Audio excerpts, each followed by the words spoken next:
Ladies and gentlemen, welcome! Welcome once again to SHOUTCraft Clan Wars here on MLG TV, bringing you Acer vs Mousesports. My name is TotalBiscuit and I'm joined today by special guest co-commentator, Mr. LiquidRet. Hello, it's good to be here. Yeah, thanks for agreeing to commentate this for the grand price of nothing at all. Yeah, I'm just happy to do it and gain some experience and keep up the casting routine. Something passion, right? Yes, tons of passion, overflowing with passion. Yeah, no doubt about that. I mean, you're known as, of course, a big expert on TVP, which is what we're going to be starting here, so I think you were hoping that we'd get to the Zerg versus Zerg at this point rather than end with a 3-0, right? I would like to cast some ZVZ so people actually might think that I'm actually pretty smart. I think people are going to think that you're pretty smart anyway. There's a reason why pro players love casting with me, because I make them look better by comparison. Ah, well, in that case, I'm excited. It's going to be absolute genius. We have a absolutely fantastic set of matches here for you today. And I'm going to show you the full lineup on the screen right now. Kicking it off with Innovation versus Dia on Keru. That's going to be insane. Yeah, that's pretty much last year's two of the champions.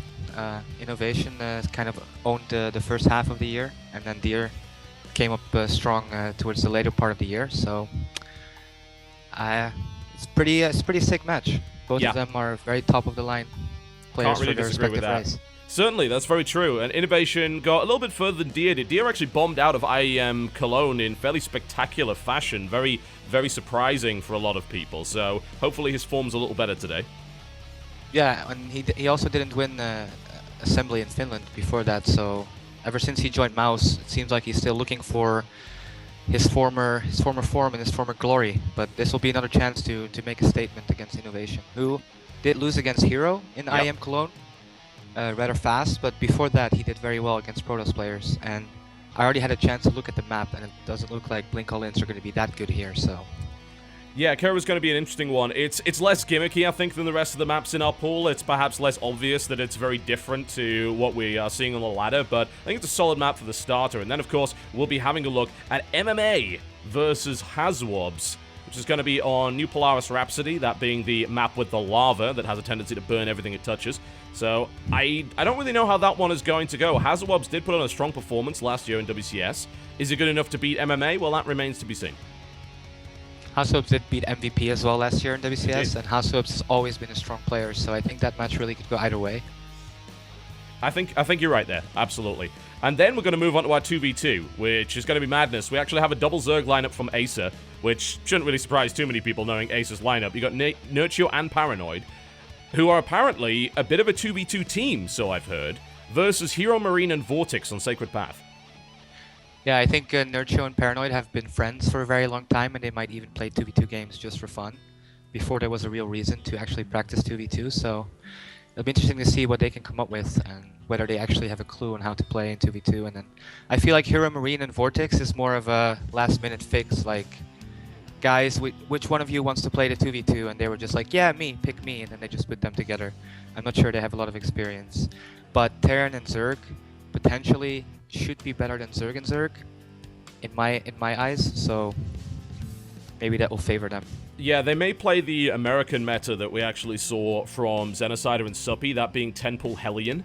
That's a possibility. Is that still the meta? Because I remember playing 2v2 2 years ago, and 10-pull Hellions was the meta back then. So it seems like not much has changed. Did the job versus Squirtle and Lucky, certainly. It did a lot of damage, but I have to wonder what Nurtio and Paranoid are going to come up with there. And then, of course, we have the Zerg versus Zerg. That is going to be Bly versus Vortex. Yeah, that one should be pretty close as well, although I feel like Vortex has looked really, really dominant. He also blazed through his WCS Europe group a couple of days ago. So he should be the favorite there, but Bly, so much experience and a very unpredictable player that could surprise anybody in Zerg against Zerg. And has done so in the past many times, and I have to imagine that's one of the reasons why I was selected for that map. And then we have the Ace match, which is going to be on Fallen Dreams, one of our more interesting maps with the retractable bridges. And of course, we have no idea who's going to play on that. If it does get to the Ace match, then they can reuse any player. So we might see Innovation versus Deer again. It's a possibility, or maybe even Acer brings out Scarlet, who is actually not listed on this lineup at all right now, but she can be played if the team manager wants to put her out there. Yeah, it's interesting that Scarlet's not used. Also, Scarlet has been really quiet ever since she lost in W6 America, so not sure how Scarlet feels right now. Maybe Yeah. she's a little bit upset with StarCraft and just does not want to play Clan Wars right now, maybe taking a little break. Yeah. But of course, it would be super cool to see her come out and play here. That's definitely a possibility. Rhett, can we just move the mic slightly away from your face there, just to try and minimize some of that mic noise that we're getting from there? Yeah, this should be better. I hope. Okay, there we go. There'll be a little bit more background noise, but hopefully a little bit less breath sound. Unfortunately, not everyone has a studio to cast from, guys. It is an online event, so there we go. Hopefully that'll be a little bit better. I will keep an eye on the chat, and we'll see what we can do to adjust levels as we go forward. All right, well, the first match, as we mentioned, is Innovation versus Dia, which is ludicrously good. I mean, that's going to be incredibly entertaining, I would imagine. And we're pretty much ready to get it started. I don't see any reason to hold this back. So I'm going to ask the players if they're ready to go. And of course, it's going to be on Keru. I'm hoping we see a longer game here. Yeah, we should do, because I saw the natural. Actually, the natural is very much not open to attacks. It should be easy to defend for Innovation. And I don't think Deer is going to go for a blink all-in unless he's crazy. I would much prefer to see Robotics defensive play on this map, like Rain likes to do, because I think it leads much more to like taking more expansions and going for a late game. Yeah, I think you might be right there. Let's see if that ends up being true. All right, Keru is now loading up, ladies and gentlemen. We are about ready to kick off what should hopefully be an absolutely fantastic clan war between these two teams, these two players, Mousesports and, of course, Team Acer. We'll be battling it out. It's going to be a best of 5 today. It's a little bit shorter than what you've seen previously. The reason for that is that Mousesports' 5th player, and they do have one, by the way. Some people are confused by that. Yes, they actually do have a 5th player on their roster. Well, he is not available today because, unfortunately, he's a bit sick. So, yeah, that's kind of what we're stuck with there. All right. Here we go, folks. Bringing it in. We've got Dia versus Innovation here on Keru, and here we go. Ladies and gentlemen, welcome to Keru, and of course the SHOUTCraft Clan War between this man right here in the baby blue trunks playing Protoss to the northeast of this particular map. It's the one and only Mousesports Dia versus his opponent to the southwest position in the blue trunks and the style and barcode, playing Terran, Acer Innovation. Indeed, and just saying those two names already, everybody around the world should know that this is going to be an awesome match. Very top-level players, and we'll have to see if Innovation actually found a solution for TVP, because recent times all the Terran players are a little bit confused and some even a little bit angry at the matchup, having a lot of trouble. But Innovation is definitely a player that all the Terrans are going to look to and see what he does to beat Protoss, and then most likely maybe copy him. Yeah, that sounds about right, and it's so strange to think about a player like Innovation struggling against Protoss, considering, you remember when Innovation first came out, of course, he was just wrecking face. I mean, both in TVP and in Terran versus Zerg. And lately he has struggled, as have pretty much every Terran player, really, with maybe the exception of Polt, who plays a very Marauder-heavy, very resilient kind of style that's extremely reliant on heavy kiting and map positioning. But not everyone plays like that, and Terran are having a tough time right now against Protoss. Yeah, indeed they are. Looks like Innovation is going for the gas opening, so it looks like he might go for a Reaper and wants to scout. I'm not sure this is a really good map for Reapers, because like where do you actually jump into the main, but that does seem to be the standard for TVP right now, and it looks like Deer went for a double gas opening, so he's going to most likely just finish the cybernetics core and then jump up to some tech instead of getting a rather fast Nexus. Yeah, he's mining 3 gas instead of 2 from both of these assimilators, which does indicate he wants some very, very fast tech indeed. There's also a pylon snuck over to the right-hand side there, right in the corner, which Innovation Scout has currently missed. The Reaper might be able to do it. He's scouted with both an SCV and a Reaper. He is extremely paranoid about potential Protoss gimmicks, and I actually don't blame him at this point. It's going to be a Stargate from Deer, and it's going to be a really, really funny place. It's going to be at the bottom, but I think Innovation... is he going to see it? So far, he hasn't. Now he does see the probe come from there, so he has to wonder. He does. And, oh, he misses the pylon again. If he happened to swing around there and see that pylon, that would be fantastic. The Reaper's going to move in here, and it's going to kill the probe, which is actually, I think, being used as a decoy right now. And Innovation thinks he's got a win out of that, but he doesn't see the Stargate. You're right, that's such a crazy place to put it. Yeah, it's very nice placement, and also killing the probe. It looked like he wanted to place a Nexus, so now Innovation doesn't really know about this probably Oracle that's going to come out. And he did go for a reactor, so he probably will have enough Marines by the time the Oracle comes, but he just has to hope that he'll be in the right place. And here comes the Reaper once again going in, but it actually... Oh, it almost dies. That would have been huge. But he's not going to get in. He's not going to see anything, because there's only one entry point, and the Mothership Core is blocking it, so he's just going to be in the dark. There is a bunker coming up here. The question is where. It's actually going at the front, so that's not going to be hugely helpful. Marine production has begun. There's also 2 more barracks on the way. The question is he going to put add-ons on them directly? It's a little bit of a supply block there for Innovation, but it's sorted now. He is producing Marines 2 at a time, which is a good number. He really needs, optimally, at least 6 to deal with 1 Oracle. Any lower than that, it's likely you're going to lose your entire Marine count. The question is Dia going to attack as quickly as possible with this Oracle? Will he wait for the second? Oh, I think the Reaper just saw it. I'm not sure if Innovation was looking. He barely missed it, but now he will get in. This is cool. He will see it. So now he knows about the Oracle. Now he immediately moves his Marine to his main base. So even though it looked a little bit scary at the beginning, I think Innovation did get a good scout, and now he'll be in a good position to take no damage from this Oracle. Yeah, he's got enough Marines to deal with this, and here it goes, and the Oracle is going to make its way around. Innovation's not actually reacting to it at the moment, and now he's finally going to go in and try and take this thing out. Oracle's done 4 kills worth of damage. It's going to head to the natural as well, and it looks like it's going to pick up at least 3 more SCVs. He's going to focus the Marines down instead. Another Marine moving in here. This Oracle, even though it has been scouted, still does damage. I think simply because Innovation's reaction was quite slow. Takes the Mule out as well. 10 kills on that Oracle, and it gets out. Yeah, losing the Mule and all the SCVs and the Marines. Innovation just slightly slow in the reaction speed. I think he was still paying attention to his Reaper. But I definitely have to say that this Oracle paid for itself very well. Now there's another Oracle in the main, actually. And there's nothing there at all. And he's killing... He's already got 8 kills. Wow. Absolutely brutal Oracle maneuvers there, and Innovation could have defended better against that, and now of course he's just going to lose a ton, and there's the big 1-2 punch available because both Oracles are still alive and there's no turrets now, meaning the Oracle at the top can hit the natural while the Oracle in the main draws the Marines away. Huge amounts of damage done already. 13 workers killed versus 3. The Reaper actually got a couple more, which was pretty cool, but in moves the Oracle again. But Innovation, I think, is now finally stabilized against this, but he's down to 18 SCVs already. Yeah, the economy here is not looking good for Innovation. Also, his tech is very late. He's still on 1 gas. His factory is just now starting. His stim will complete, but he doesn't really have any kind of attack timing with his stim. And Deer right now, he's already getting the armor. He's just going to transition into a macro game. He's already got 4 gases running up. He's looking absolutely beautiful setup for a macro game.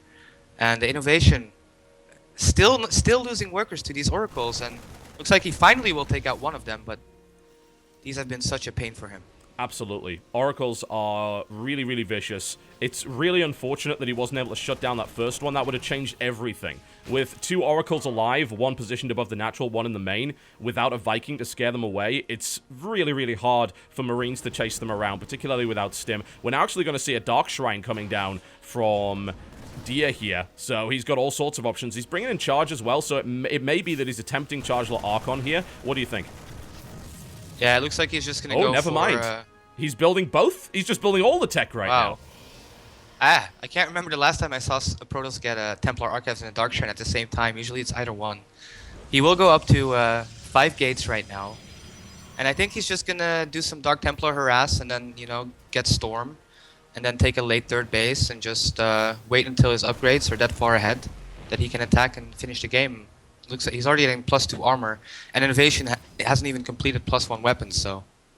Yeah, that's a real pain, certainly, especially with a very Marine-heavy composition. +2 armor is going to do huge amounts of damage there. It was a nice pick-off by Innovation to take out the Oracle, and then, of course, he picks off the Hallucinated Oracle as well, which sees a lot of Marines push across the field.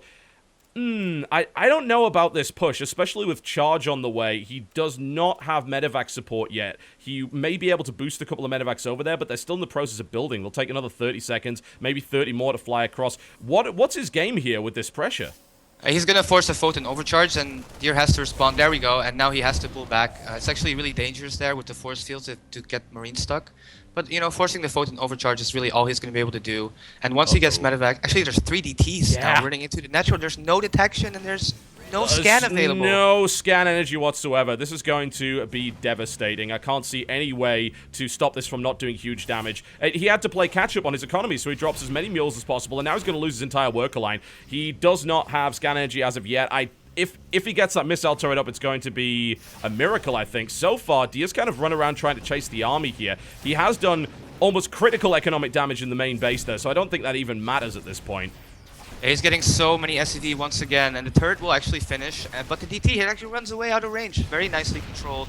The barracks get cancelled, and Innovation now, he's just stuck in his base. Like, where is he gonna go? He doesn't even have combat shield yet. He will take out one DT finally. He still doesn't have, he's one scan available right now, and there's still one DT in his main, but look at the main mineral line for Innovation. He's barely mining. Yeah. His income is so far below Deer, and Deer comfortably taking a third base. Now also, is he getting Storm? It looks like, yeah, he just finished Storm actually, so he's about ready to rock and roll with that. I mean, he's got almost all the Protoss tech you would need to deal with a marine heavy army that doesn't even have combat shields yet and isn't even close to having it.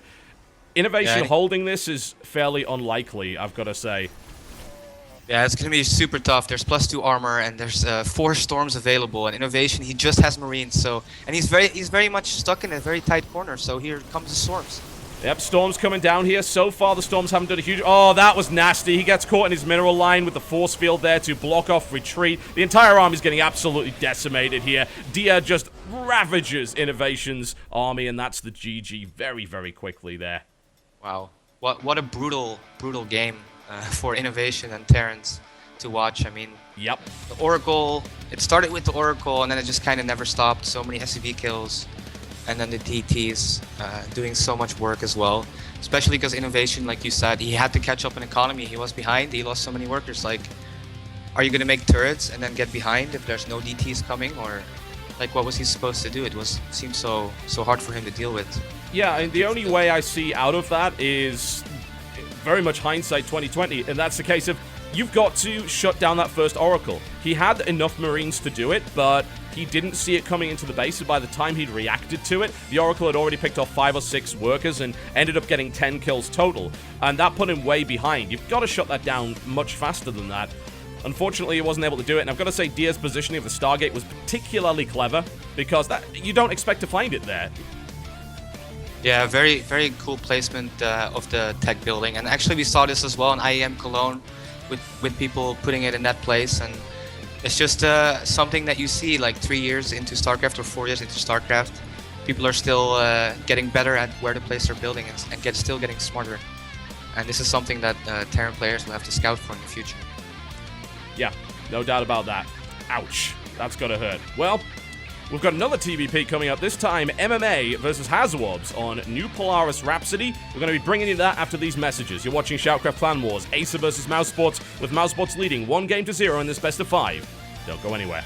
Ladies and gentlemen, welcome back to SHOUTCraft Clan Wars. Game 2 is about to begin between MMA and Hazwobs. It's going to be on New Polaris Rhapsody, which is a map you may have seen before if you happen to watch the Red Bull Battlegrounds New York City, where they did use this map. It was vetoed a lot, I've got to say, though. I have a feeling some players didn't like the idea of losing their entire army to raising lava.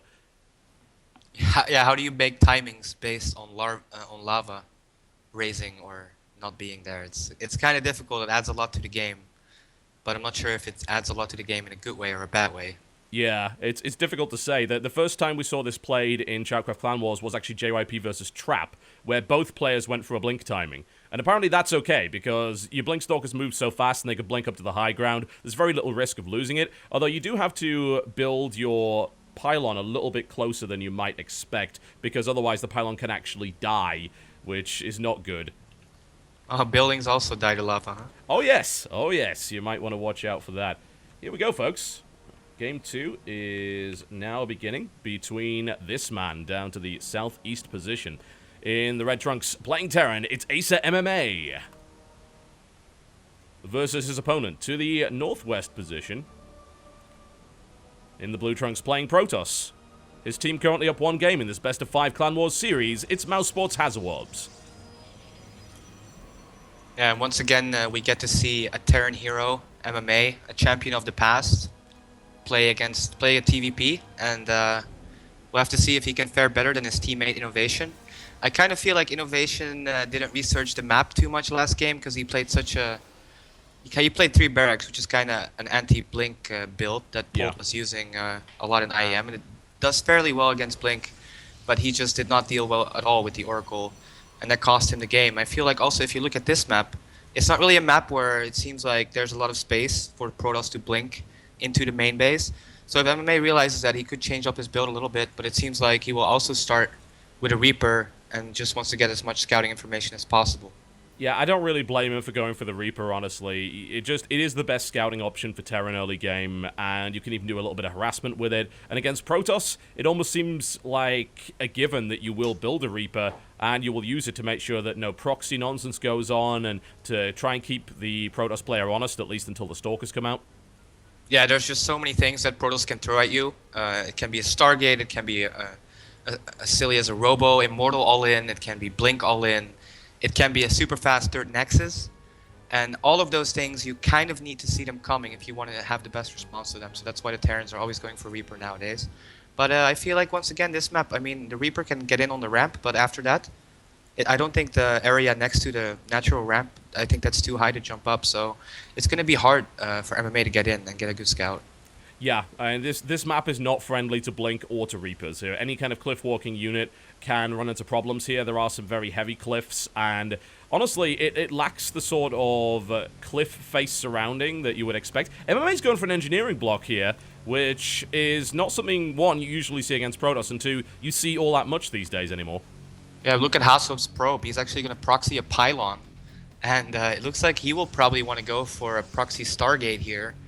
And MMA, he needs to get into the Protoss main base and realize there's no third pylon. Yeah. There's a Zealot that's going to chase away this SCV, so it's really up to MMA now to realize that the third pylon is missing, and then he will start worrying about proxies, but he's just going to be busy fighting this SCV and this Stalker, so I'm not sure he's going to be able to get all the information he needs. Yeah, I'm a bit concerned about that because he wanted to take the Zealot out, and now he's going to try and scout, and his scout has been driven away here. This is not good at all. This engineering bay, it would be lovely if that was actually completed, because you could use a turret right now. Yeah, the Stargate's halfway done. MMA did get the reactor as well, but it's going to be kind of similar to last game, where his Marines need to be in the right position. But I don't know, he's not even going to know it's coming, and the Oracle's going to be that much faster. He's heading in that direction. He's going to scout. He's going to actually look there. I mean, that is a pretty common place where you'd expect to find a Stargate. Lava is now raising, which I don't think he's going to do anything. He's proxying a factory over to the side right here. He will find this. A second pylon's been put down. The Reaper will by no means be enough to shut this pylon down, but this is now being scouted. It's unfortunate that it doesn't have an engineering bay.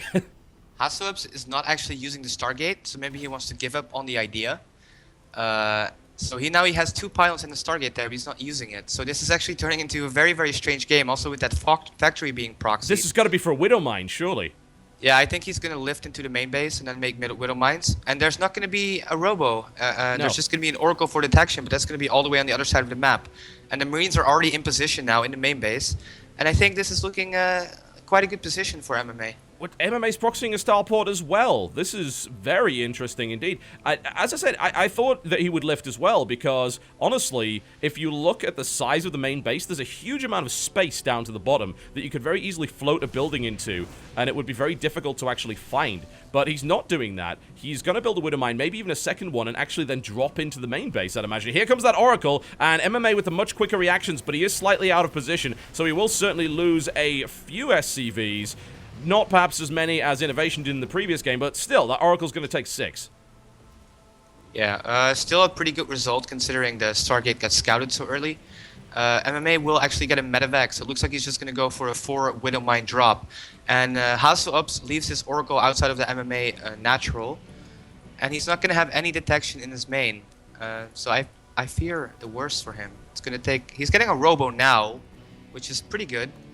But it's not going to be way finished. Too late. The Observer is not going to be finished by the time that the Widow Mines get into the main, so it will be delayed quite a bit. Yep. And MMA is not going to float the factory into the base, but he's going to go for this 2 Widowmine drop, which, I mean, this is absolutely ideal for what he's up against here. The pylon is going to scout this coming in, but there's nothing to stop it. The mothership core is God knows where. The Oracle has done a little bit more damage. The mothership core is actually at the natural. Widowmines are going down here. They're being deployed, and Hazawob's with a very quick pull here, so he's going to be able to minimize that damage, but that's a lot of mining that's not happened there. And MMA with the quick hot pickup, and off he goes. Yeah, Hassob's dealt with that very well. He lost 2 probes, which is ideal, and now he's going to be able to chrono out the Observer and defend. The Oracle also went into the natural while the drop was going on and got 4 more SCV kills. So right now, it's actually 35 probes against 27 SCVs. So I still feel like this was a pretty decent opening for Hassob's. He's got the Robo now, and there's no factory on the way. The add-ons are being added to the there is of course there's a factory in the starboard, but they're way out of position. And it looks like MMA is just going to make medevacs from that weird position on the left side of the map.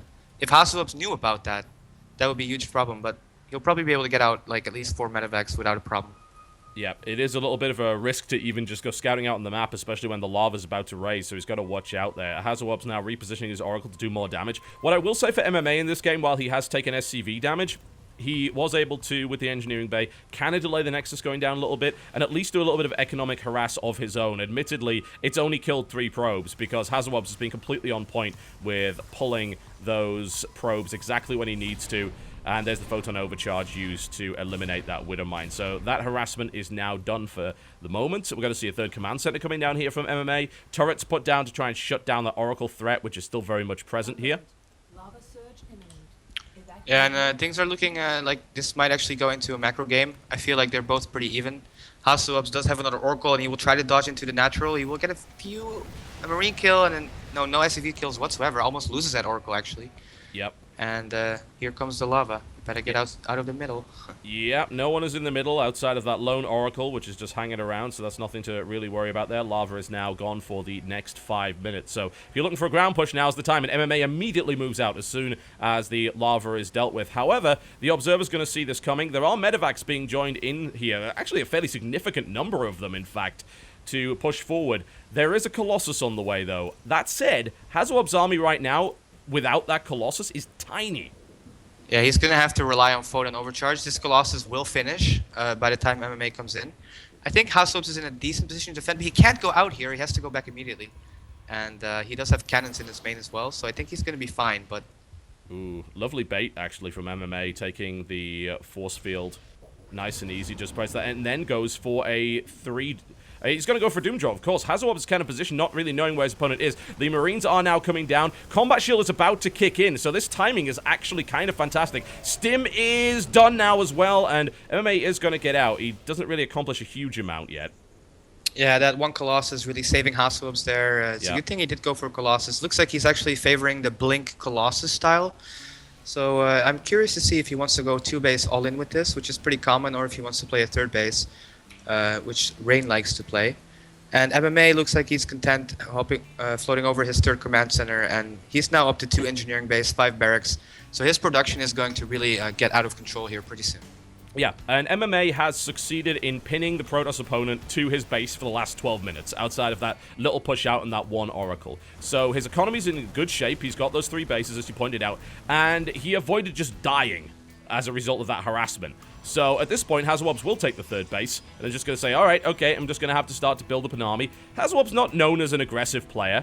He does like to play the macro game. Yeah, everybody makes jokes that Hasselhoff basically never attacks on the Europe server. And so far that seems to be true. He did take his 3rd Nexus, but it's a lot later than MMA's 3rd CC. So I feel like we have to give the favor here to MMA, who's now also... Oh, the Vikings miss it! They were on an interception path, and I think they're on move command and not attack command, because that would have been a dead Oracle. This Oracle has been an absolute pain for MMA to deal with. Still hasn't killed it. If he would have stimmed that one Marine, he might have gotten it, but yeah, it's still alive. And Hasselhoff is actually looking to move out on the map. I wonder if he knows, if he knows that there was a proxy. Well, he saw the Vikings coming in from a very odd location. He misses the proxy, though. Although he might want to watch out. If those Vikings are actually pathed, that could be a problem. Single Marine moves in. A small force is blinked on. Lovely move by Hazawobs. Takes out a medevac, kills a couple of Marines as well. He might not want to get too impetuous here, though, because his army's very small in comparison to MMA's. This is very scary. MMA has a huge army now. MMA is going to send in the Vikings, and Hazawobs needs to retreat. Lovely position on the Vikings as well. This proxy starport's actually going to help out a lot because these Vikings are coming behind where the Blinkstalkers are not. And MMA drives that away nicely. Just barely gets that recall. That Mothership Core is very, very low. Now MMA supply is up at 150, and MMA, with his +2 weapons finishing, having plenty of Vikings, 2 more about to join the fray for 7. I think he's looking at a very, very strong attack timing right now, and it's going to be very hard for Hazawobs to hold this off. He is not getting close to Storm. He's just now getting his Templar Archives. He's just going to rely on his Colossus. So if there would be something like a crazy SEV pool after the lava is finished, then I think it would be very hard for Hazawobs to defend. Yeah, I would certainly agree with that. The lava goes up, and MMA actually had to stim in order to get out of there because he had units on the bridge. They would have died to the lava. Hazawob's now in a position to defend his third, but he's very... Oh, this is a huge drop from MMA. Going in with 4 full medevacs and saying, you know what? Let's go. I know your army's at the third. I also know you just spent recall energy, so you can't bring it back. So let's do something. And now MMA, of course, will load out and get out of there while posturing on the map with his remaining force. He's trying to draw Hazawobs out of position to get a good attack angle. Yeah, it looks like he's deciding to go for the multi-pronged attack rather than the massive main attack. And actually, this should work out very well. The third base for Hazawobs is very far away from his main and natural. He did split up his army quite nicely. He has a lot of Colossus on both sides. So actually, Hazawobs looks like he might be able to defend this quite handily. But still, those 4 medevacs on the left side are threatening to go in at any point. And there's no observer nearby. Yeah, I'm definitely concerned about that, and he's going to go for it once again. Hazawobs is now... It's almost like you're poking the bear here, and that's what MMA is doing. He's saying, you know, come out and get me. But this drop is going to come in. It's going right into the main, and this is going to gut this mineral line. Surely no amount of warpins is going to defend against that. It's drawn Hazawob's army out of position. Now the strike force is headed to the third. Yeah, and Hazawobs has to make some really, really tough decisions. He's losing his nexus, and now with the third base, MMA is just poking in. MMA won't be able to do anything at his third base location, but he's just going to back off, and meanwhile takes out the main nexus, which is a huge win for him. Now he actually... Hazawobs blinks forward, tries to get these medevacs, but meanwhile his whole main base is getting destroyed. I think Hazawobs is all in from this point, surely. I mean, he's got to go and attack now, because he can't defend those 2 places at once. And his tech is gone. I mean, it's just been completely gutted here by MMA. Yeah, and Hazawobs looking to chase. I think Hazawobs here knows that he has to end the game right now. And actually, he's getting a lot of Marauder kills, but there's still so much, and MMA pulls the SCVs off. There is 5 Colossus, however, against only 7 Vikings, and here we go. Here's the fight. Here it goes. Will he be able to hold this? Because this is all or nothing right here for Hazawobs. If Hazawobs can break MMA right now, completely destroy his army, then he might have a shot at making this work. Only 3 Colossus remaining. MMA's army now very small, but continuing to produce behind this. 6 Marines, 5 Marauders at a time. Plus 3 weapons is about to kick in here. Hazawobs is going to break the front. However, MMA still has that third, and he still has his main producing huge amounts of units, and Hazawobs basically has very little production left, with the remains of MMA's army ravaging the production line at the natural here. Yeah, and Hazawobs now is going back, which just gives MMA that much more time to get up a bigger army. Meanwhile, Hazawobs has lost his main, his natural. He has no more gateways. He has a bunch of money, but he can't use it on anything. And MMA is just going to be able to pick off here with his medevacs and rejoin both his armies together to crush Hazawobs' army in the final engagements. And I don't think Hazawobs has any way to get back into this game at this point. No, not after that. MMA did exactly the right thing. It's like, look, I will sacrifice my units, and I will hold you at that natural and do as much damage to you as possible. And I will get to the point where I can outproduce you. I will destroy all your nexus so you can't mine. I will destroy your production facilities. I mean, there's barely anything left of the main. A couple of damaged gateways and an unpowered Twilight Council is all that remains of the Protoss Empire that Hazawobs was able to put out there. And now MMA's just in kite mode. He's got Marauders, he's got Marines, he even has SCVs that he's happy to lose here. Doesn't want to lose too many units, and Hazawobs is picking away where he can, but... Oh, MMA! He's actually on the... He's gonna have to lift up. There we go. Jeez, that was... He was asking for it right there. The lava is, of course, about to rise, and that would have killed that army entirely, but Well, medevacs are a thing, so MMA is able to get out of there, and Hazawob's kind of stuck in this little area with what remains of his army here. Imagine if there was a drop right now at the third base, and Hassos would be like, I can't get there. Can't get it, yeah. That's the kind of timing that I hope to see later on with future Clan Wars, where people realize, hang on, the lava actually unlocks some fairly unique drop harass timings that you can use. And so far, we haven't really seen players utilize that, but I hope they will. Hazawobs is attempting to take a 4th base and is trying to get back into this game, but MMA has a full 5 minutes before the lava raises again, and the size of his army is just crushing. 102 army supply to 38 here. 26 Marauders. You know, if you have that many Marauders, you don't really need Vikings to kill the Colossus, because the Marauders will do just fine. Hassos will be able to have a Photon Overcharge here, but still, I think MMA, with this many units, she should just crush this army quite easily. Yeah, I don't see any way into it. When behind go Dark Shrine, well, Hazawobs would have needed to do that several minutes ago for that to be anywhere close to effective. And it's just going to be tech out of Hazawobs. I think he knows he's done. He's just hoping that MMA maybe falls asleep for the next 5 minutes, and MMA's certainly not going to do that. He's going to go find that 4th base, he's going to crush it, and then he's going to go knock on the door of the 3rd. Yeah, so far, I guess MMA did show a nice way to play against Protoss. He did a good job scouting that Stargate early on. And then he just showed really good multi-pronged harass and drops, having an excellent sense of where Hasawob's units were at all times, and Hasawob's not really being able to do anything against it. Yeah, pretty Polt-esque in terms of that. Drop where your opponent isn't. Make sure you know where your opponent's army is, because Protoss tend to be strongest when they're balled up in one area, especially next to a nexus that allows them to do a photon overcharge. And they can only do that in one place. And if you force your opponent to move out on the map and then waste their recall, they're not going to have energy for a photon overcharge, and MMA knows that. He now has full map control and is able to knock on the door of pretty much anything. Hazawobs is going to try and get back into this with DTs, and is warping in pylons to the left to do that, but MMA's already here. He's ready to attack, and unless he gets cut up by some genius force fields, I do not see a way out of this one. Yeah, and he's even got 6 Vikings again, so these Colossus are not even that scary anymore, and MMA doesn't care about the Photon Overcharge. He just runs forward, and he's going to kill off every single one of Hasawob's units. And 2 DTs are being warped in, but I'm sure MMA should have a scan available. Does he notice? He hasn't noticed as of yet. I think he's just murdering everything. And in fact, actually, he doesn't have a scan available, strangely enough. Yeah, he's out of energy. He'll have one in a few seconds, though. So he's going to lose a little bit more of his army, but it doesn't matter. It's 15 to supply to 145. It's not going to happen here for Hazawobs. And there's the GG. And Acer puts one on the board right here for the honor of Terran. All tied up at 1-1, and this looks to be a very interesting clan war. And we are going to see that ZVC, so that's going to be nice. Yep. And the next game is going to be a 2v2, so that really could go either way. I don't know what to expect from this one. The 2v2 is very much a wild card in this matchup, and we're going to see it between an entirely European lineup. Paranoid Nurtio versus Hero Marine and Vortex. Question is, who practiced 2v2? I think that's what everyone is currently asking right now. Yeah, it's always hard to say whether pro gamers will actually sit down and practice 2v2.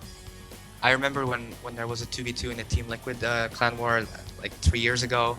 I think me and HeyPro played about 5 games together before it, which is not really real practice. So I'm kind of assuming these guys, also don't have real practice. But then again, Nurtio and Paranoid are friends and have 2v2 before, I believe, for fun. So they might have the slight edge in that regard. I think they will, honestly. And like you said, it almost seems like the team for Mousesports was kind of thrown together and doesn't actually appear to be a real team, like anyone that's really competed together. Just like, hey, let's pick our strongest players and throw them into a 2v2 and hope they do well. That said, if they do play that meta, then it might be difficult for Nurtio and Paranoid to actually win out. We're going to find out after the break, folks. One apiece now in this clan war. Acer versus Mousesports. Don't go anywhere. We will be right back. Yes, indeed, folks. Welcome back to SHOUTCraft Clan Wars. The 2v2 is here. I am excited to see this one. Yes, this should be a lot of fun, actually. I'm not sure if I've actually observed a 2v2 in my entire StarCraft life. Enjoy which has that. been like 4 years. Like, I have played 2v2s, but I've never actually observed a 2v2, so I really don't know what to expect, but anything could happen here, and it's really exciting to see what these guys are going to come up with. Looks like, it's not, do they have to play their main race? No, they don't. Switch things up? Yeah, Paranoid's going to switch things up. Both Nurtio and Paranoid have extremely good off races. So Paranoid's going to switch it up, and Nurtio's actually going to play Terran here. They're going to play Terran and Protoss together? Yeah, apparently. Two Zerg players going Terran and Protoss? they must have something special planned, because as far as I know, this is a little bit of outdated knowledge. Terran and Protoss is not a very strong 2v2 matchup, but Yeah. they must have something very, very special Polish strategy coming in here. Those Polish 2v2 strategies, difficult to deal with, I've got to say. And the more traditional setup there being Zerg and Terran for Vortex and Hero Marine. If they go with the standard meta, it's probably 10-pull Hellion, from what we've seen. But who knows? The competitive 2v2 is not played amongst players of this caliber. 2v2 is more of a fun matchup that most people don't actually participate in.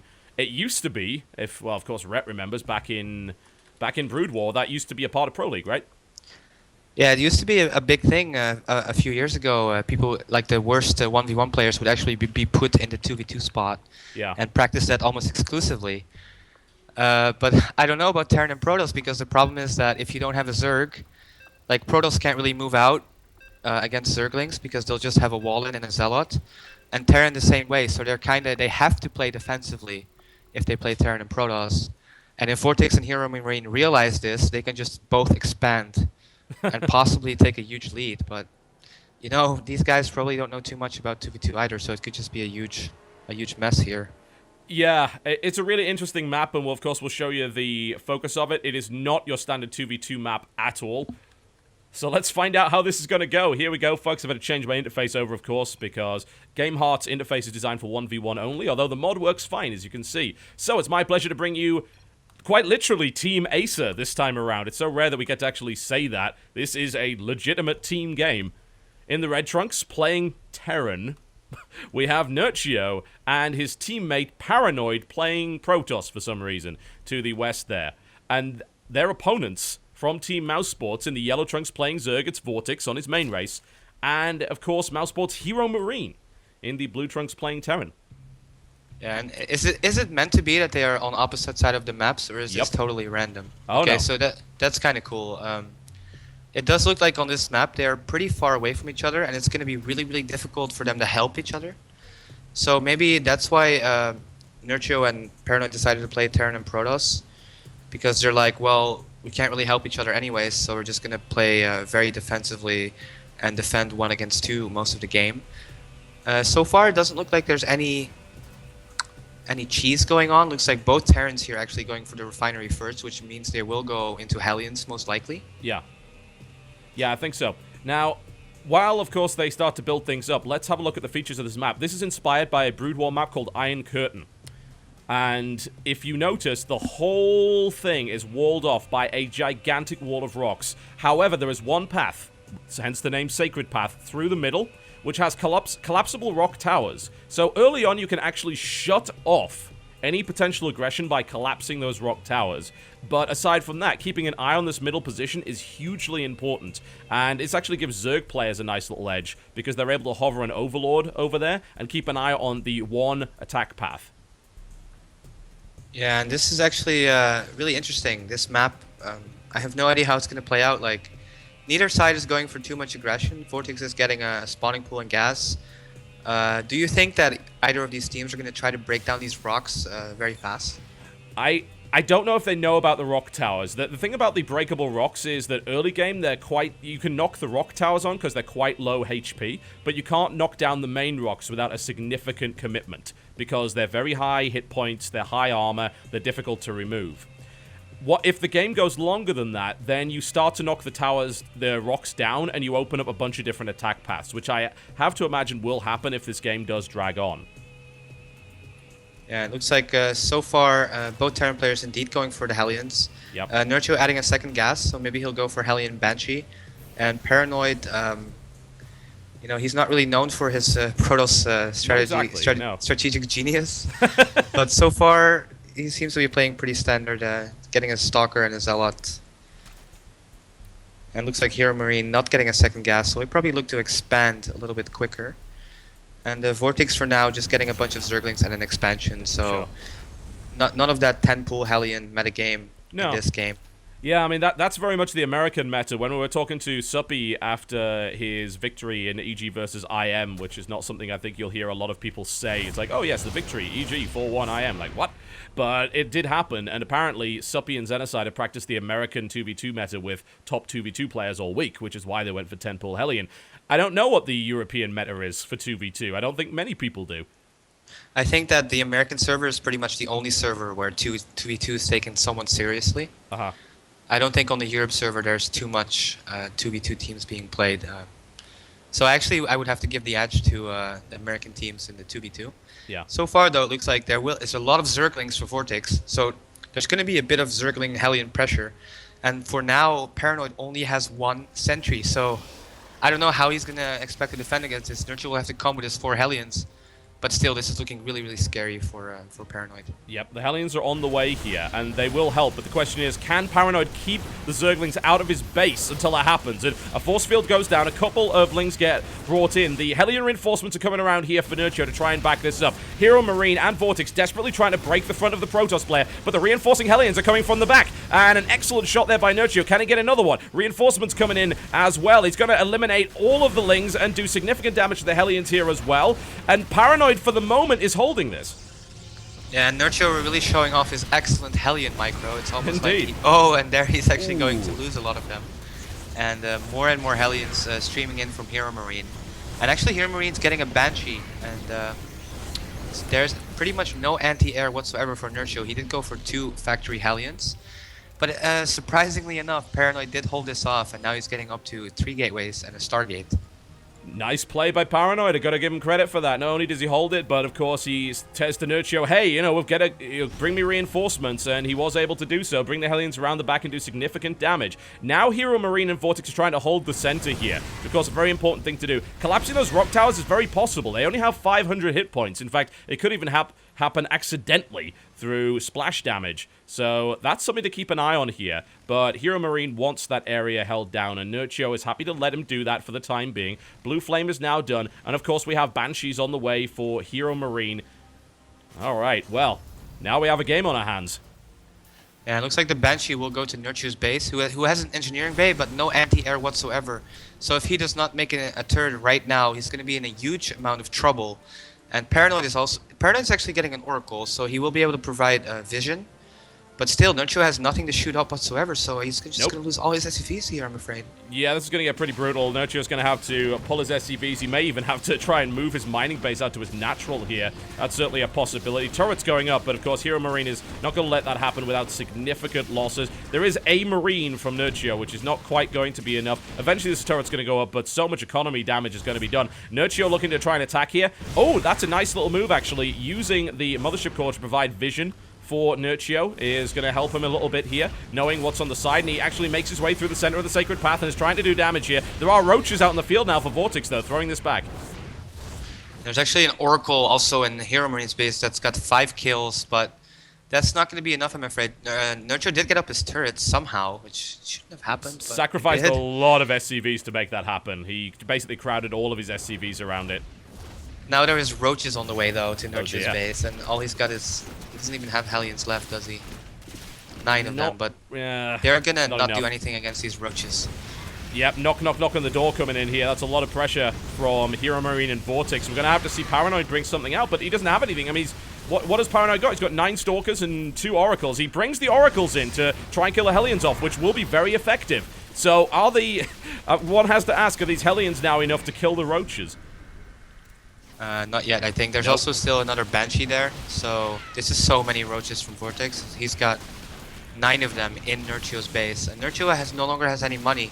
And, you know, all these Stalkers, like Paranoid, you need to go help your teammate, man, because you're not going to be able to win this 1 against 2. No. But I think he's going to be way too late, and yep, I kind of get the feeling that these guys don't play 2v2 very much. Apparently not. Well, Paranoid didn't, as you said, didn't really do much with those Stalkers. He's now moving across the map. So he's thinking, okay, well, I'm going to sacrifice my teammate and then try and win it myself. As Nurture is... He's not entirely dead. He actually has enough he has enough money to build 4 SCVs, and there's nothing that shoots up here from Vortex and Hero Marine. So currently, his command center is actually safe. He can stay in this game. There's a single Hellion from Nurture who's looking to be super heroic right now and is going to die to this queen. But now we see the Stalker attack. Basically, a lot of time has been bought for Paranoid to actually build a significant Stalker force along with a couple of Oracles. So now, Paranoid goes for the counterattack and looks for the one-man win. This is a little bit scary, but Vortex does have roach speed on the way, and he's got quite a healthy amount of roaches as well. And Hero Marines already went up to 5 barracks, and here actually comes the attack. He will lose a few overlords, which is rather annoying. He's supply booked right now. Yep. With these oracles, maybe he'll actually be able to take out these roaches. Well, let's see. He already lost one, so Paranoid's, again, not known for his strategic Protoss genius, as you have pointed out, but there's too many units coming out here from Vortex, I think. This attack is not going to work. If Blink was available for Paranoid, then that might have changed things, but Vortex with Roach Speed is just going to come crashing down on that Stalker Force, comes in with the surround, smashes that completely, and this is looking pretty dire for Acer right now. Yeah, this is way too many roaches, and Acer has lost all chances of winning this game.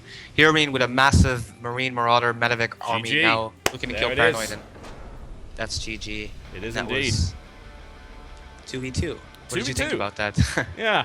That was really weird, honestly, because like you said before, Paranoid basically let Nurchio die, and theoretically you want to fight as one, right? And that just did not happen. And as a result, Nurchio dies, an attempted counterattack there, but again, I think with Blink, it would have been a different story entirely. But Paranoid didn't build it. He was not even researching it. So I'd say 15, 17 Blink Stalkers and a couple of Oracles probably kills Vortex with good control. But in that position, without Blink, no way. I'm not really sure what he's planning on doing there. Yeah, I also think Nurchio showed that he doesn't really play 2v2 that much, because Hellion Banshee is pretty common in 2v2, and he didn't really have any anti-air to defend that first Banshee. And I also feel like it showcased that having a Zerg player is very, very strong in 2v2 because of the mobility.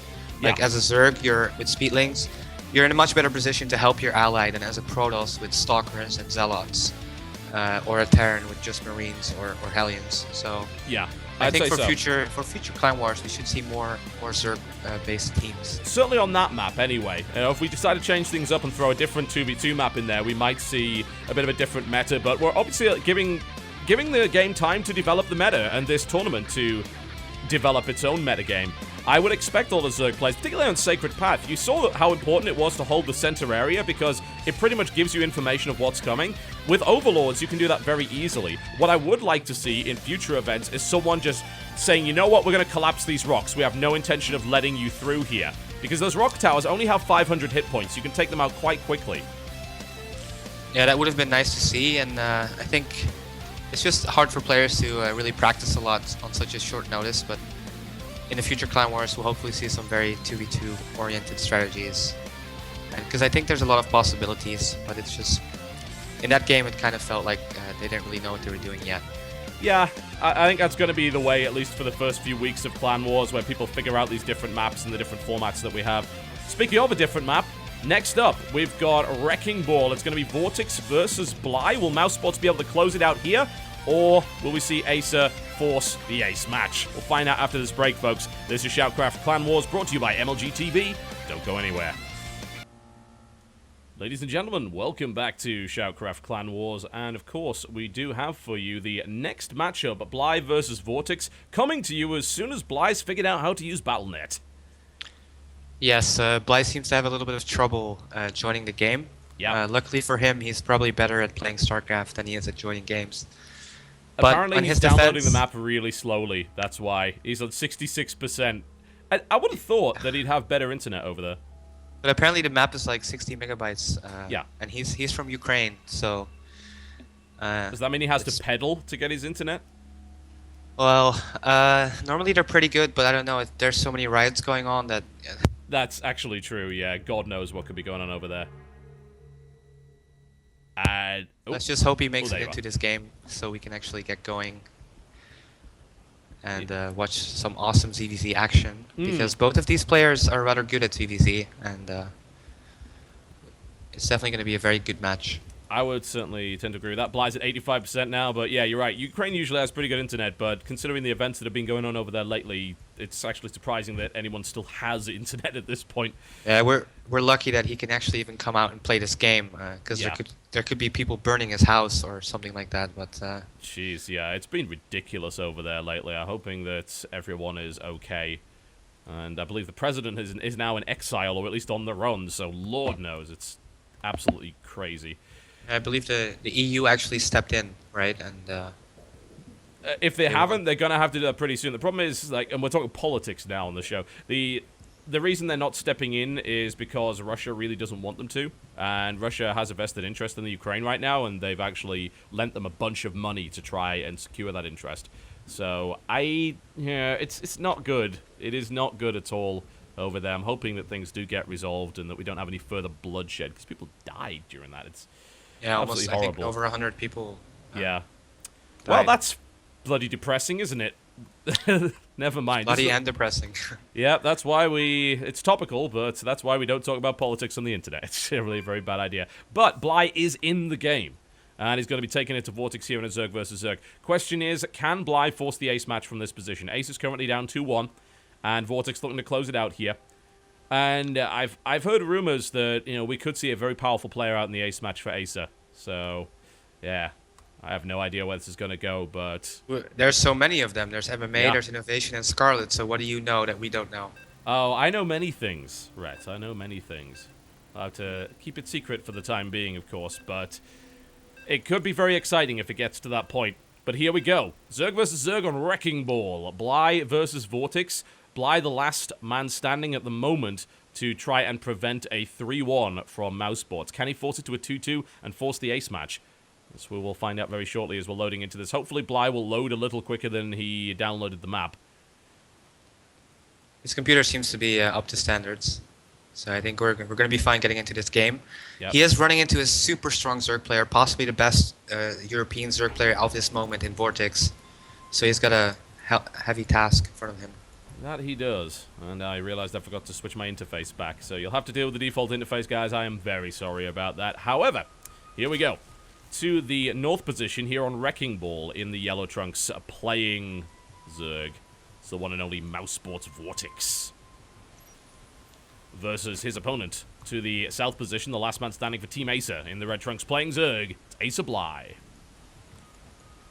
And do you think that, considering the fact both teams actually sent out a Zerg on this map, that this should be a Zerg-favored map, or is it just a little bit random? So far, we've seen both of the Clan Wars play ZVZ on this map.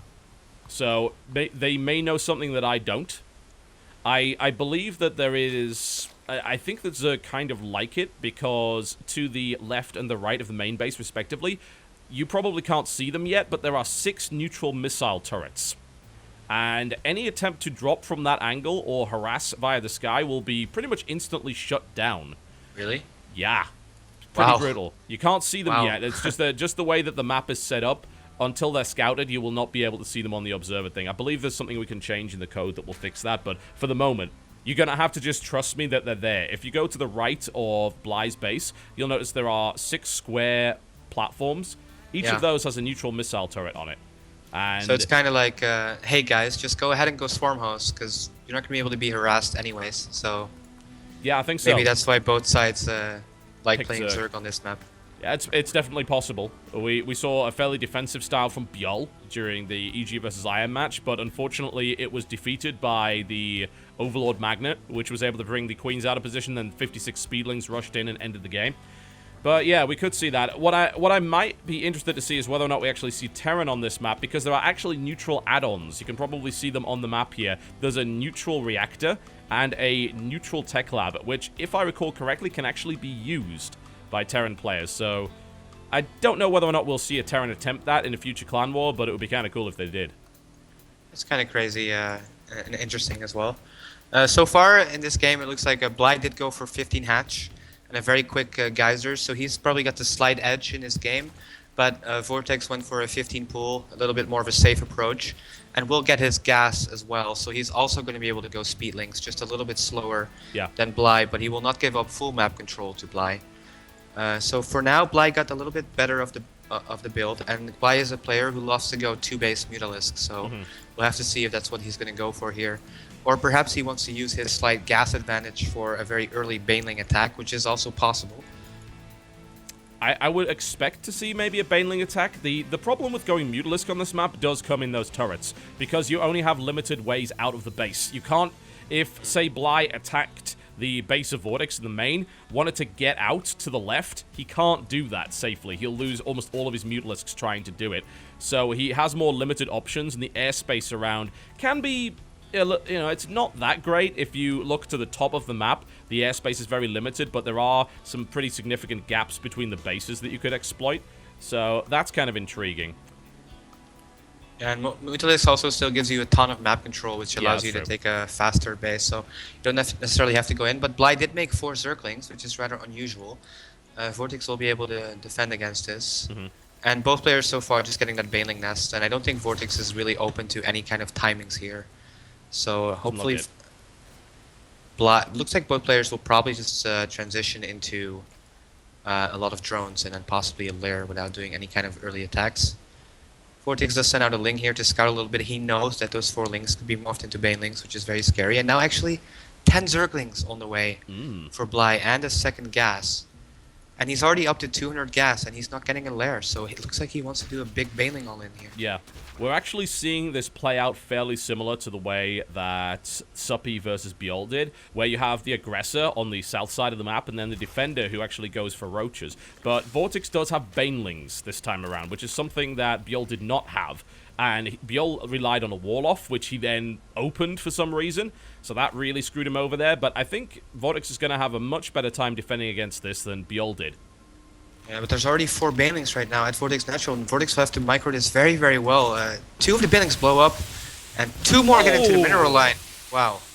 Surprised Vortex allowed that to happen. I mean, it is pretty much a straight shot to that mineral line, so it's difficult to block off without putting a building there, and I think Vortex has realized that his placement might not be good, and Bly is looking to do more damage. Here he comes in with yet more Banelings. He's taking out the economy. There's the GG! Very quick and to the point, and Bly forces the ace match.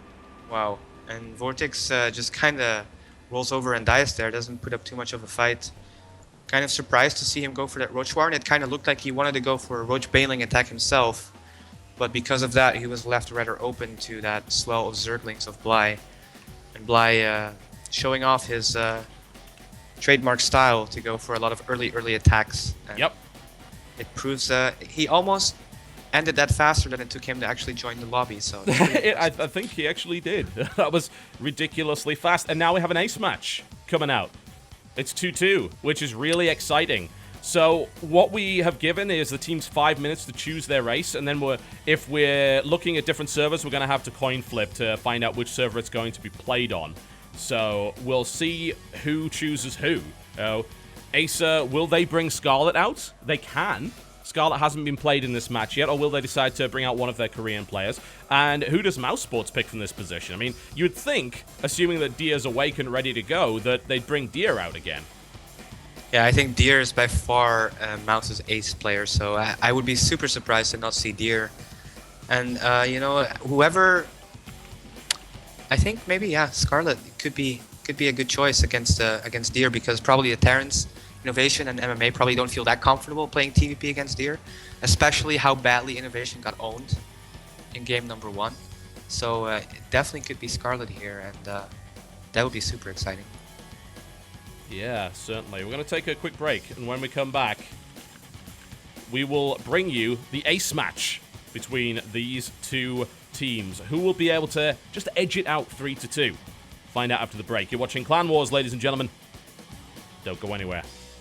Ladies and gentlemen, it is time for the ace match. And it's not these players. Not at all. But we do have one of them. Vortex is, of course, going to be the ace here for Mousesports, which I think is going to be a bit of a surprise for some people. They were expecting Deer to come out. And the ace for Acer is going to be Scarlet. Yeah, so this is actually rather interesting. I really think most people were expecting Deer, but Vortex at the same time is a player in very good shape, and maybe he was just like, you know what, I just lost to Bly. I need to fix this. I'm really pissed off that I lost that game and I want another chance, and I want to play the ace match. And I think that's a pretty good pick. And, you know, I actually asked Scarlet what she thought about this map, and she was saying, like, I really hope it's not ZVZ, because this map is, like, worse than Tolareem for ZVZ. And looking at it, it's kind of true. Like, the entrance to the main base, how do you get creep there? How do you get a wall off there? So I think, like, this map might just be a Ling Baneling paradise. Yeah. All And right. this could be a very aggressive game here between these two players. Yeah. I think what we're seeing so far in Clan Wars is that because of the complete unfamiliarity of these teams with the maps, we're seeing some really kind of odd picks for the map. And I think that once we continue to do more games on these maps and start to figure them out, that we will see some smarter picks.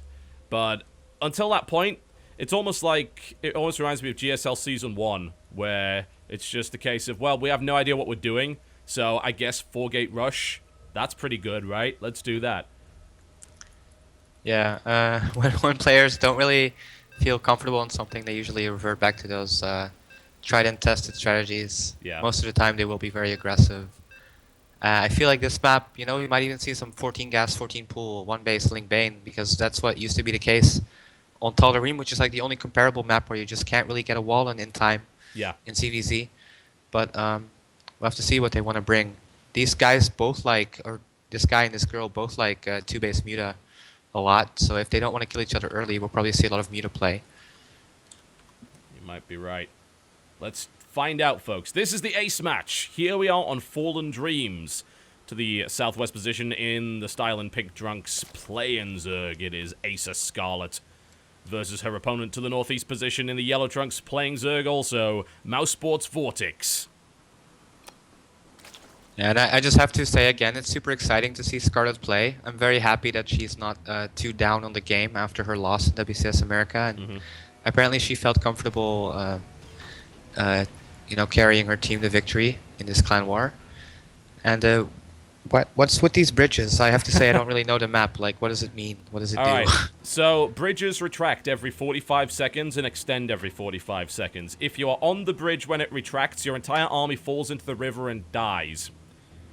Okay, that's something that they probably both want to avoid. But hold Yep. on, like for now there seems to be a 9 pool for Vortex. Yep. And his next drone is rallied on his gas, so it could be that he wants to go for Ling bailing super early aggression here, and Scarlet also taking a gas geyser at 14.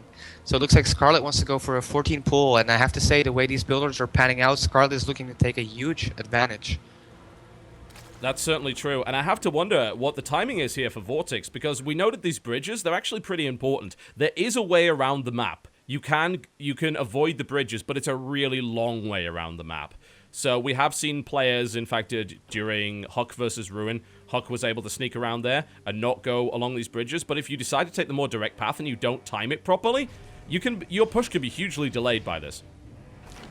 Yeah, and I think Vortex here is gonna have to use the bridges. Like that's definitely what he wants. He's already getting a Bailing Nest and 8 Zerglings, so he's going for that Ling Bane all in. Scarlet's Overlord is not gonna be able to see the links coming, I think. So for a long time, Scarlet's gonna be in the dark, and that's gonna be Vortex's only saving grace because build order-wise. Scarlet saw that Vortex put his links over there. Well, it's been spotted. Scarlet saw the whole lot of them. So, I mean, she must have seen 8 links there. And actually, Vortex is going to take the direct path. The bridge is now extended, and now he's making his way across. I don't feel like this is great because, you know, now Scarlet knows everything, knows exactly what's happening. Is already getting 6 Ling herself, is getting her own Bailing Nest, is getting Link speed. Vortex will make it across the bridges, which is nice. But there's already Lings out for Scarlet, waiting for these Zerglings. And the moment he morphs Banelings, then Scarlet's just going to be able to fight these Lings. And for now, Vortex will try to get these 2 Banelings, and Scarlet's Lings are waiting. There will be a Queen as well to micro against these Banelings, so Scarlet looking good to hold this off. And the reinforcements are cut off as well. This is why I'm really shocked that he went for this build. The reinforcements are going to take way longer to get across because the bridges just retracted and they're going to have to go around the side. Nice surround here by Vortex, though, is going to be able to take the Queen out. Yeah, very nice Bailing hit there, and the Queen's hiding. There's one more Bailing actually still there. And Scarlet doesn't have anything right now to fight against this Bailing. She has to run away from this Bailing, but now the Spinecrawler's under attack. There goes the Bailing, does blow up, so now Scarlet will be able to defend. Will lose the Spinecrawler though, and there's another Bailing actually coming in. Oh my, and it looks like Scarlet wasn't ready for that Baneling, and this attack is actually working out, even though the reinforcements are very far behind. The thing is, though, Scarlet's still on 10 drones at this point. Bear in mind, this entire attack's been done off 9 drones here for Vortex. Yeah, she's got Link speed now, and these Banelings will get found. So, and actually 10 Lings are being produced, so Scarlet still looks in a good position to hold this off, but Vortex did a little bit more than I thought he would be able to. These Banelings will get slowly picked off, and now the rush is over. Now, Vortex, he's still making Zerglings, but he can't really make Zerglings. He has to switch to drones and go for a macro game. Or Actually, not. he doesn't have to. Well, that was a bit of a disappointing end to the series, I gotta say. Scarlet holds that really well, and Vortex just taps out after completely failing with a Slowling 10-pool, well, 9-pool Baneling all in here. Do you think that was a good choice for this map? Because it seems like his reinforcements came so late as a result of the bridges in the center there. Yeah, I think Vortex just looked at the map once and was like, well, it's really hard to defend the entrance to your main here, so I'm going to go Ling Baneling, which is a nice idea. But I don't think he really took in the fact that there were bridges that were going to mess up with his rush. And then also Scarlet already also knew the map and also decided to go for the 14-14, which is like the thing you go for if you can't wall off your main base. And in that sense, hard countered Vortex's build and had a relatively easy win there, so... Yeah, certainly. Well, there you go, a win for Acer. A close one. Very, very close one. But, well, there you go. I don't like that build. I really don't. Not on that map. It doesn't seem to make a huge amount of sense. The timings are very difficult to pull off because of that rush distance, because of those bridges, and we saw them come into full effect. We did not see any Zerglings fall into the river, which I'm a little bit disappointed by. But outside of that, they have a more subtle effect. They do delay those reinforcements from coming in, and Scarlet was able to take that relatively easily. And I mean, I don't really know about... I don't think, honestly, that Vortex should have GG'd at that point, because there was only a one-drone advantage there for Scarlet, but even then, what do you think? I mean, would you have GG'd in that position? I mean, it was a one-drone advantage. There was a speedling against no speed advantage. All of Vortex's Lings were out in the middle of the map, so Scarlet would have been able to catch them all. And it was honestly a very, very difficult position. I don't think he could have won unless Scarlet would have made the huge mistakes. But, you know, we've seen crazy stuff happen in Starcraft games, and it might have felt like a little bit early, but at the same time, it's pretty understandable. I mean, if you go for a build like that, you either win or you're just so far behind that you kind of have to GG. But he could have played on a little bit longer, but I don't think he would have had a real chance of winning, to be honest. No, I mean, it was definitely an ugly position to be in, but hey, you know, everything's possible. It's unfortunately decided to tap out so early there, but, well, that's StarCraft for you. It sometimes happens, and there's the win for Acer, 3-2. Also saw some pretty cool games, of course, from MMA there. That was a very exciting thing indeed, and also that 2v2 was certainly very bizarre. And that will hopefully be the only best of 5 that we actually have going into this month, because we do have more Clan Wars coming up on the schedule, and I'm happy to be able to tell you about some of those, in fact. And they will, of course, all be best of 7, so a little bit longer format. So let me show you what's going to be coming up. There is another Clan War this week, which is going to be Korean on Korean. We're going to be seeing Startail versus Axiom on the 27th. That's going to be a bit later. It's going to be more of a US-friendly time and, of course, a Korean-friendly time, because really getting the Koreans to play at 7 a.m. is kind of a dick move. So we have Startail versus Axiom at 8 p.m. EST, which is 5 p.m. PST. That should hopefully give people time to get home from school or from work in order to have a look at that one. The lineup is looking kind of crazy for that one, I've got to say. We're opening up with Ryung versus Panic on Wrecking Ball, which is going to be kind of insane. A TVP on Wrecking Ball. So up to this point, we've only actually seen ZVZ. So I'm really interested to see how that's going to work out. And then we have a Starbow match. We have Crank versus Legend on Python. That's crazy. Like, Starbow is cool, but it's going to be crazy to see it in competitive play. Also, the fact they're using Legend might mean that they're just telling Legend, hey, go play Starbow like 24/7 and beat this Crank guy. Maybe you'll be able to tell us a little bit more if Crank is actually practicing Starbow for this. But Crank's one of the best Starbow players in the world right now. He's won several events already for Starbow. And, of course, I think one of his most recent was the Starbow King of the Hill, where he was basically unbeatable. They had to stop him from playing because they wanted to give other players a chance. So Crank is pretty good at Starbow. He plays it very Brood War-esque, but he's got enough experience in Starbow to kind of know what's going on and to be able to throw in some of those more unusual units that are also available there. So that's going to be really interesting, but I think Legend is the right choice there because Legend doesn't play competitively, so he can just practice Starbow and do nothing but that.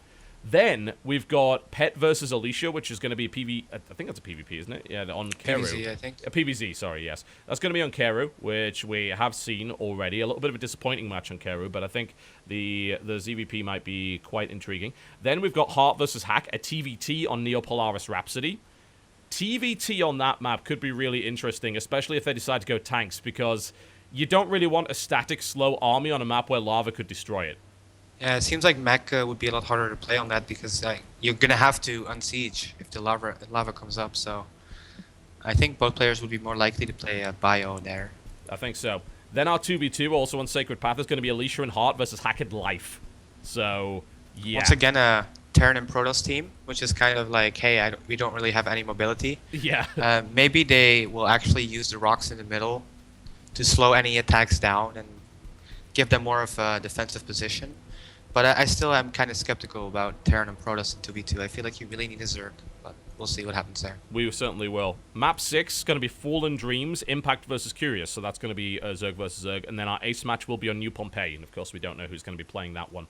That, I think, is going to be one of the best series so far. They're two very evenly matched teams. Axiom has, of course, beaten StarTale multiple times in the past, although StarTale has also, of course, beat Axiom Acer. They took a series off them in round 1 of GSTL Season 2, although they did lose the Pro League format, if I recall correctly, after that.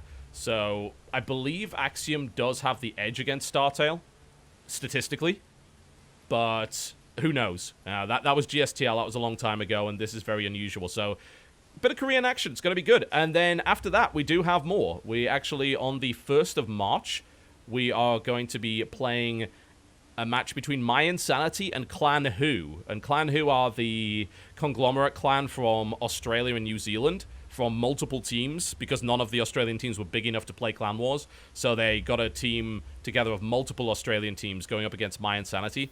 And that, I think, is going to end up being crazy. We're going to see... Oh, it actually opens up with a 2v2. The 2v2 is the first map there, so I'm intrigued to see where that's going to go. Yeah, it's really nice to see 2v2 being used more again. And I'm really excited to see, like, after a couple of weeks of these Clan Wars, you might see some really intricate 2v2 strategies, especially with the opportunities to map. Is it always going to be Sacred Path?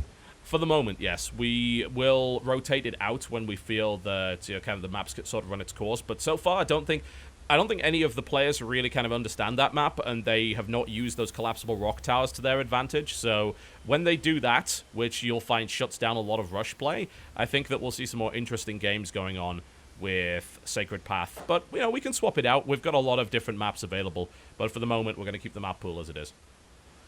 Yeah, I feel like casting this series has helped me prepare a lot for when Liquid possibly plays these Clan Wars, because now I actually know all the maps, and I'll be able to tell them, like, hey, we should use this on this map, and I feel like there's a lot of strategic possibilities. Yeah, I think still yet to be seen. When the first team actually really uses the specific features of this map to their advantage, I think we're going to see something really interesting.